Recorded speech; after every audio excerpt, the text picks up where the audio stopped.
శివాయ గురవే నమః.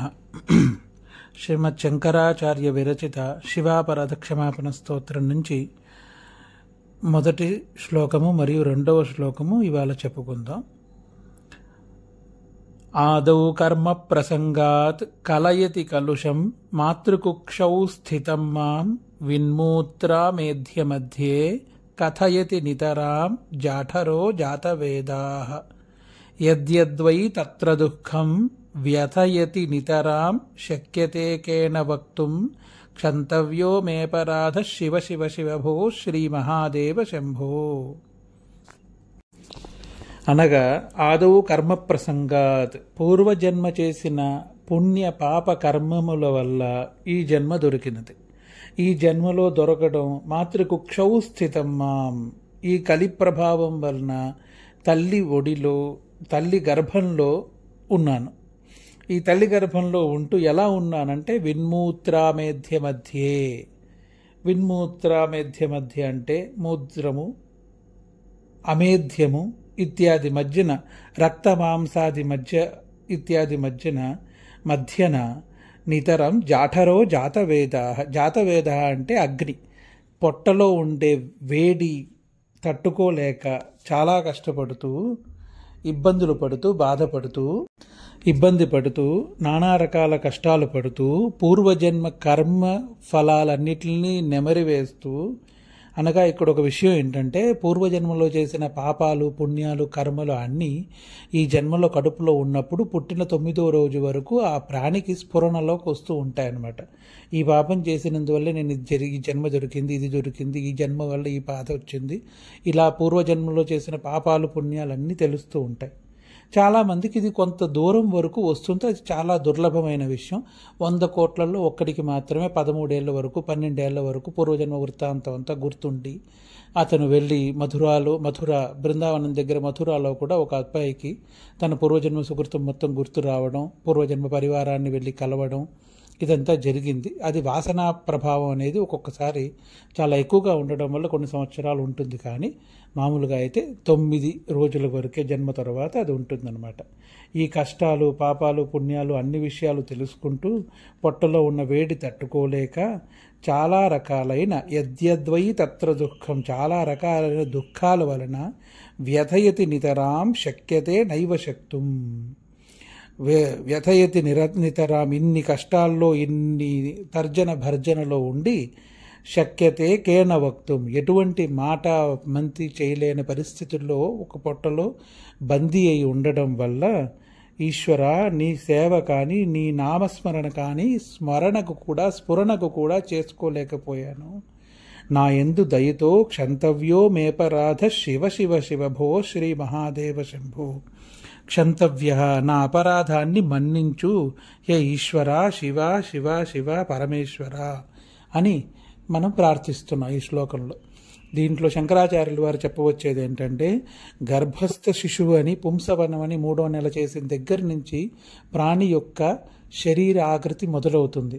అప్పటి నుంచి శరీరంలో ఆత్మస్థితి మొదలవుతుంది. ఆత్మస్థితికి వాసనా శక్తి అనేది ఒకటి ఉంటుంది. అది పూర్వజన్మలో చేసిన పుణ్యపాపాలన్నింటినీ గుర్తు చేస్తూ ఉంటుంది.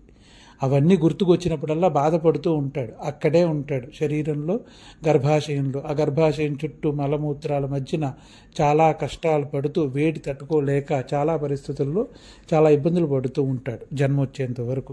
అలాంటి జన్మ వచ్చినప్పుడు పూర్వజన్మలో చేసిన పుణ్యపాపాలన్నీ గుర్తొచ్చాయి, కానీ ఈశ్వర నీ నామస్మరణ గుర్తు రాలేకపోయింది, నన్ను క్షమించు అని అడగడం అన్నమాట.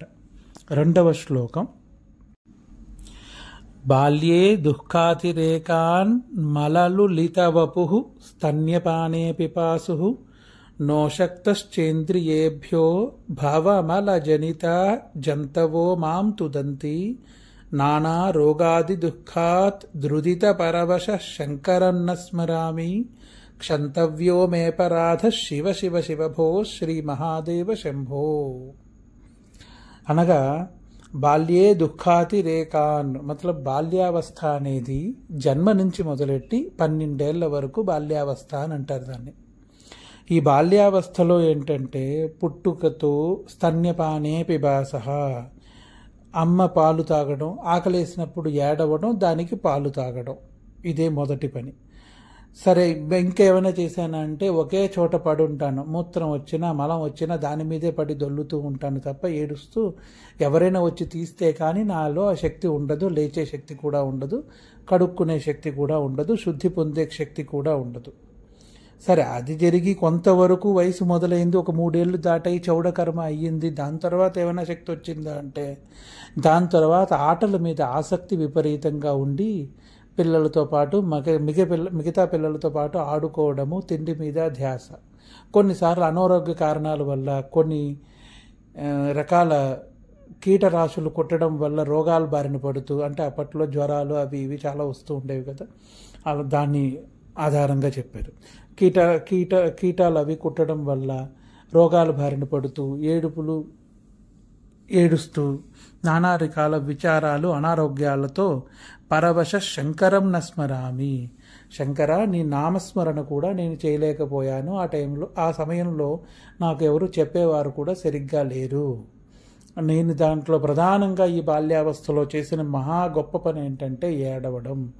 తిండి దొరక్కపోతే ఏడవడం, కావాల్సింది దొరక్కపోతే ఏడవడం, అనుకున్నది కాకపోతే ఏడవడం, పెద్దలు చెప్తే వినకపోతే ఏడవడం అని ఏడుపు తప్ప వేరే ఏది నేను పెద్దగా పట్టించుకోలేదు. అందుకని ఆ సమయంలో నీ స్మరణ నేను చేసుకోలేకపోయినందుకు నన్ను క్షమించు. క్షంతవ్యో మేపరాధ, క్షమించు ఈశ్వర నా అపరాధాన్ని. శివ శివ శివ భో శ్రీ మహాదేవ శంభో. ఈ 2 శ్లోకాల యొక్క అర్థం మీకు వివరం అర్థమైంది అనుకుంటాను. ఇవాళకి ఇది. రేపటికి 3-4 శ్లోకాలతో మళ్ళీ కలుద్దాము. ఈ 2 శ్లోకాల అర్థం చెప్పడానికి కారణం ఏంటంటే శంకరాచార్యులు వారు బాల్యావస్థలో కానీ గర్భావస్థలో ఉన్నప్పుడు కానీ ఏ ప్రపంచ విషయాలు మనం సరిగ్గా పట్టించుకోలేని పరిస్థితిలో ఉంటాం. ఆ సమయంలో చాలా తక్కువ మందికి ఈశ్వర సంకల్పం అనేది లేదా శివనామస్మరణ అనేది పెద్దలు నేర్పిస్తారు. అది నేర్చుకునే భాగ్యం దొరికితే అంతకన్నా గొప్పమైనది ఇంకొక విషయం లేదు. అలా నేర్చుకున్న వాళ్ళలో కొంతమంది పేరు మనం ఇవాల్టి కూడా చెప్పుకుంటాము. ధ్రువ చక్రవర్తి, ప్రహ్లాదుడు, మార్కండేయుడు అని. అలా ఆ సమయంలో ఎప్పుడైతే శివభక్తి అబ్బుతుందో అలాంటి జ్ఞాన సంబంధర్గని 33 శివనాయనారుల్లో ఆయన ఒకరు. అలాంటి వాళ్ళంతా చిన్న వయసులోనే ఈశ్వర సాయుధ్యము, ఈశ్వర భక్తిని పూర్తిగా అవలోకన చేసుకున్నవారు. అలాంటి వివరాలని మనకి తెలుసుకోవడం చాలా అవసరం. ఈశ్వర భక్తి అంత గొప్పది. అందు గురించి శ్రావణ మాసంలో చేయబోవు శివనామస్మరణని అందరూ కలిసి పాటించవలసినదిగా ప్రార్థిస్తూ రేపు మళ్ళీ 3-4 శ్లోకాలతో కలుద్దాం. శివాయ గురవే నమః.